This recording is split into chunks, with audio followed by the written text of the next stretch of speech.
जी अस्सलाम वालेकुम। उम्मीद आप सब खैरियत से होंगे। This is Adil Raj Gondal and currently I am serving as Assistant Commissioner UT in the Provincial Management Services Punjab and recently I have qualified CSS 2023 और आज जो हमारा मेन टॉपिक है जिसके लिए हम लाइव आए हैं और जिस पे आज डिस्कशन होनी है and that is the position of the thesis statement. So ये एक ऐसा मुअम्मा बन चुका हुआ है, ये एक ऐसी डिबेट बन चुकी हुई है कि शायद थीसिस स्टेटमेंट इज़ समथिंग जिसके बारे में बहुत डिस्क्रिपेंसी एग्जिस्ट करती है। कुछ लोग कहते हैं कि जी थीसिस स्टेटमेंट लिखनी ही नहीं चाहिए, कुछ लोग कहते हैं कि जी थीसिस स्टेटमेंट अगर आप लिखें तो वो इस जगह पर लिखें, क्योंकि अगर आप यहाँ पर नहीं थीसिस स्टेटमेंट लिखेंगे तो आप फेल हो जाएंगे। इसके अलावा कुछ लोग ये भी कहते हैं कि जी हमने थीसिस स्टेटमेंट लिखी ही नहीं थी, उसके बावजूद हम पास हो गए हैं। सो इस सारे सिनेरियो के अंदर जो मेन लोग कंफ्यूज हो रहे हैं वो लोग कंफ्यूज हो रहे हैं जो बिल्कुल अभी न्यू हैं। फॉर एग्ज़ाम्पल एक बच्चा वो तैयारी कर रहा है और तैयारी करते हुए उसको एक टीचर कहता है कि यार इसको इस तरह ऐसे को लेकर चलो, दूसरा टीचर कहता है इसको इस तरह लेकर चलो। सो आज हम डायरेक्टली बात करेंगे थीसिस स्टेटमेंट कि वो लिखनी है नहीं लिखनी, और अगर लिखनी है तो किधर लिखनी है। पहले तो ये समझने की ज़रूरत है कि थीसिस स्टेटमेंट होती क्या है। एक जनरल पर्सपेक्टिव में आपको बताऊं तो थीसिस स्टेटमेंट आपके एसे का एक क्रक्स है। इट्स जस्ट लाइक द कि आपने पूरे के पूरे एसे को, एक समंदर को आपने कूजे में बंद कर देना और ऐसे के अंदर थीसिस स्टेटमेंट लिखने के तीन तरीके होते हैं। या तो आप सिंपल थीसिस स्टेटमेंट लिखें, और सिंपल थीसिस स्टेटमेंट क्या होती है कि जो भी बात है उसको आप एज अ स्टांस रिफ्लेक्ट करा दें, या जो आपने मेन हेडर्स बनाए हैं उनकी रिफ्लेक्शंस करा दें। फॉर एग्जाम्पल एक बंदा कहता है कि टॉपिक आ जाता है जेंडर इक्वालिटी मिथ और रियलिटी। एक बंदा कहता है कि जेंडर इक्वालिटी एक मिथ का नाम है। सो ये रिफ्लेक्शन सिर्फ करवा देना is simple thesis statement. So simple thesis statement is all about your stance or the particular description of your main headers. Now दूसरा तरीका ये है कि आप थीसिस स्टेटमेंट को कंपाउंड फॉर्म में लिखो। अब कंपाउंड फॉर्म क्या है? Compound form of thesis statement ये कि आप स्टांस के साथ डायरेक्शन को ऐड कर दो। अब स्टांस प्लस डायरेक्शन की जब बात की जाती है तो स्टांस तो चले समझ आ गया हमें, या डिस्क्रिप्शन तो समझ आ गई। What is basically direction?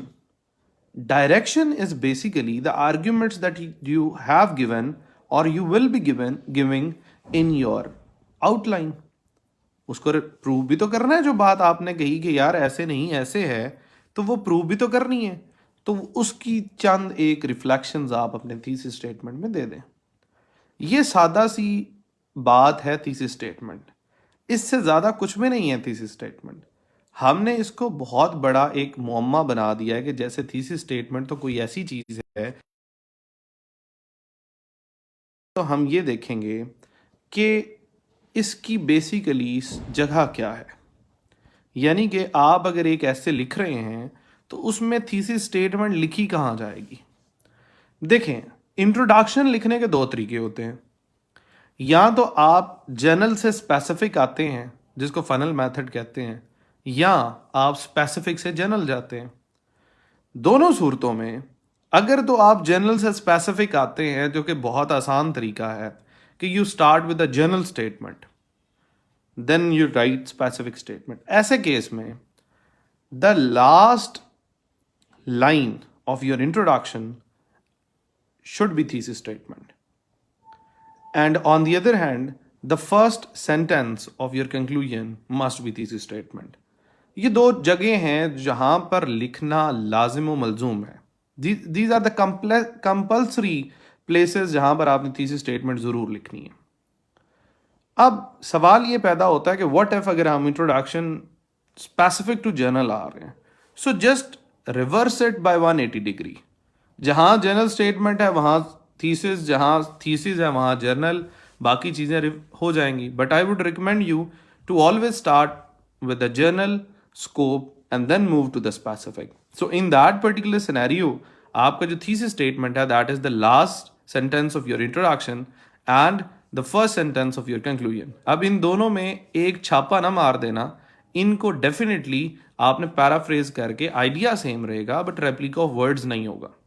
अब अगला सवाल ये आता है कि thesis statement तो कुछ लोग कहते हैं कि outline से भी ऊपर लिखनी चाहिए, कुछ लोग कहते हैं कि नहीं जी आउटलाइन के अंदर लिखनी चाहिए, कुछ लोग कहते हैं फॉर एग्जांपल अंदर लिखने से मुराद कि इंट्रो का हेडर दे कि उसके अंदर लिखनी चाहिए थीसिस स्टेटमेंट, कुछ उसको अलग से कहते हैं कि नहीं जी इसको ज़रा बोल्ड करके लिखें, कोई कोई बेचता है, कोई तंत्री बेचता है, कोई तंत्री बेचता है. इसका सिंपल एक आपको मैं बताता चलूँ, इट डज़ नॉट मैटर कि आप थीसिस स्टेटमेंट ऊपर लिख रहे हैं, आप थीसिस स्टेटमेंट आउटलाइन में लिख रहे हैं.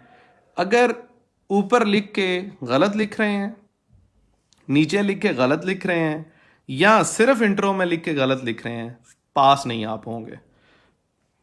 इन द सिमिलर वे आप अगर कहीं पर भी लिखकर उसको ठीक लिख रहे हैं तो आप पास हो जाएंगे. तो बात फिर वहीं पर आती है कि it does not matter where the you have place thesis statement. मैंने आपको बताया कि 2 कंपलसरी जगह हैं, वहाँ पर तो आपने लिखनी है. इसके अलावा आप आउटलाइन से ऊपर लिखते हैं, आप आउटलाइन के अंदर लिखते हैं, या बेशक आप बाद में प्रेसी के पेपर में लिखते हैं कि ऐसे का पेपर दे के प्रेसी के पेपर में थीसिस दोबारा लिख लूँगा. सो दोनों सूरतों के अंदर वो मैटर ही नहीं करता. मतलब जिस बंदे ने आउटलाइन से ऊपर थीसिस स्टेटमेंट लिखी है उसको कोई 5 नंबर एक्स्ट्रा नहीं मिलने, या जिसने आउटलाइन में लिखी है उसको 5 नंबर एक्स्ट्रा नहीं मिलने. इन द सिमिलर वे जिसने ये नहीं लिखी उसको उसके कटने भी नहीं है.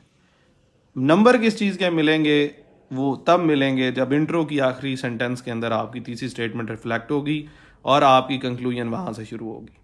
That is all the things about thesis statement. So thesis statement क्या है? योर स्टांस प्लस डायरेक्शन, उसकी असल जगह, इंट्रोडक्शन की लास्ट सेंटेंस, कंक्लूजन का पहला सेंटेंस. इसके अलावा जिधर लिखो वो भी ठीक है, नहीं लिखो वो भी ठीक है. So that's all from my side. खुश रहें, आबाद रहें और अल्लाह निगहबान. और plus there is another announcement, there is an orientation class tomorrow at 10 p.m. on 22nd of November. The link is given in the caption. If you want to join, you are more than welcome. Thank you very much. Allah Hafiz.